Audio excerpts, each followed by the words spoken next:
Hi everyone, it's Jerry. I have a nice game to share with you between Ossip Bernstein, playing on the white end, and the great José Raúl Capablanca. This one was played many moons ago, 1914, and is a game I recall first reviewing as an amateur player, and being drawn to it primarily for the final tactical move. Only later, revisiting this game as a much more experienced player, master-level player, did I acquire a far greater appreciation for it. Primarily because of the great explanation Capablanca gives to a particular move, a new idea or train of thought, one that would have an influence on future chess greats, such as Bobby Fischer. So in short, as an amateur, the final tactical move overshadowed the wonderful explanation given by Capablanca to a particular move. So let's dive in and see how this one plays out, and well, let's see how this one strikes you. d4 by Bernstein, the chess machine replying with d5. We have a queen's gambit declined, and okay, the minor pieces are flying out. Black going forward with a queenside fianchetto. A slight change in the structure, and now queen to a4. This is preparing a light square bishop exchange. White is already anticipating a structural shift. White is anticipating an eventual hanging pawns structure, a d5 c5 structure, and typically when playing against the hanging pawns, you do well to seek piece exchanges, and that's usually a good way to show that the hanging pawns are a liability. So that's what we have. Light square bishop's gone. c5. White goes forward with an additional minor piece exchange. A bit of a debatable move, as white is giving up the bishop for knight. But okay, after d takes c, b takes c, this is where we stand. Hanging pawn structure. These guys will require the support of the black pieces, and we're also working with two minor pieces apiece. Castles, queen b6. White has no interest in the queen exchange. You could go for this, but apparently did not want to even allow the rook to c along the a file, so instead white ducks, queen to e2. And now here's this new idea by Capablanca, this new move. c4. This, immediately, as soon as I see that c4 move, I think, oh, you just gave white that d5 square, but there are also positives connected with this c4 move, and I do best at this point to simply share Capablanca's explanation for the move c4.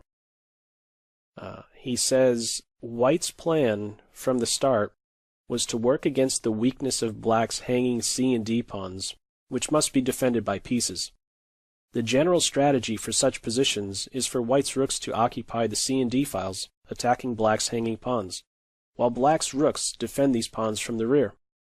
The awkward position of black's bishop at e7 rendered it useless, except for the purpose of defending the pawn on c5.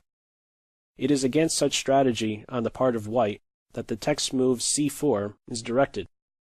By it, the defensive bishop becomes an attacking piece, since the long diagonal is open to him, and what is more important, white's b-pawn is fixed and weakened and becomes a source of worry for white, who has to defend it also with pieces, and thus cannot use those pieces to attack the black hanging pawns. The fact that the text move opens the d4 square for one of the white knights is of small consequence, since if white posts a knight there, his attack on black's d5 pawn is blocked for the moment, and thus black has time to assume the offensive.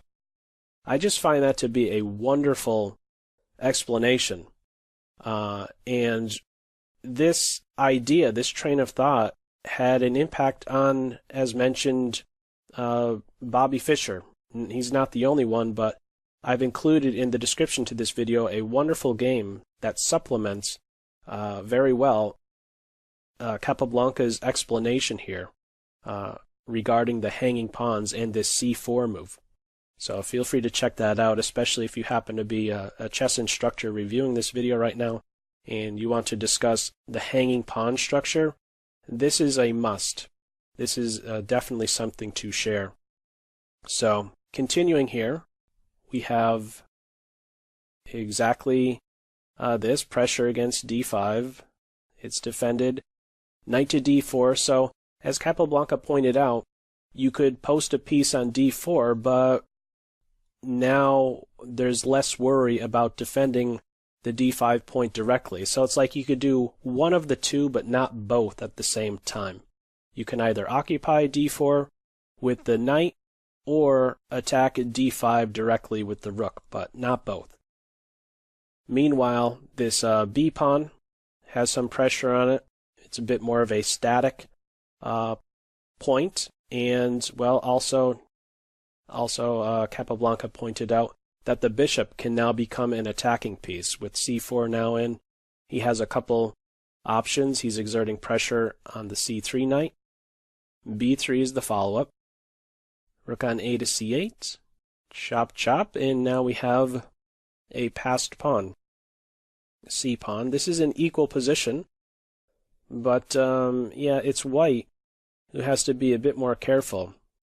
Black already having this passed pawn, and there's this 4 versus 3 majority that white has, but this definitely is something that white is focused on right now. How to make sure that this guy doesn't get out of control. Bishop takes knight, rook takes, now knight to d5. c3, just 2 steps away. Rook to c1, rook to c5. This is an even position, and there's a little bit of back and forth right here. And now this is where white is kind of going in the wrong direction. Knight to b5, rook to c5, and knight takes pawn is a serious blunder, as we will soon see.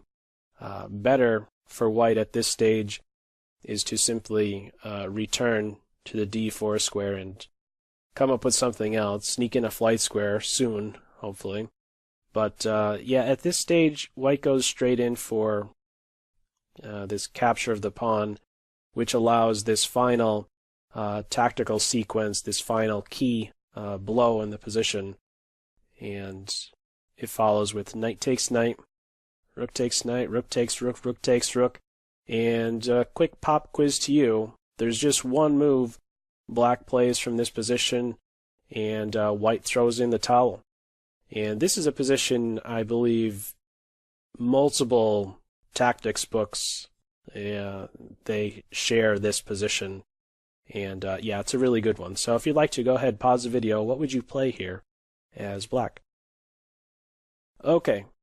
There is, well, really for both sides, an issue with the back rank. Neither side has a flight square. After Capablanca's move 29, queen to b2, that's the ball game. White throws in the towel.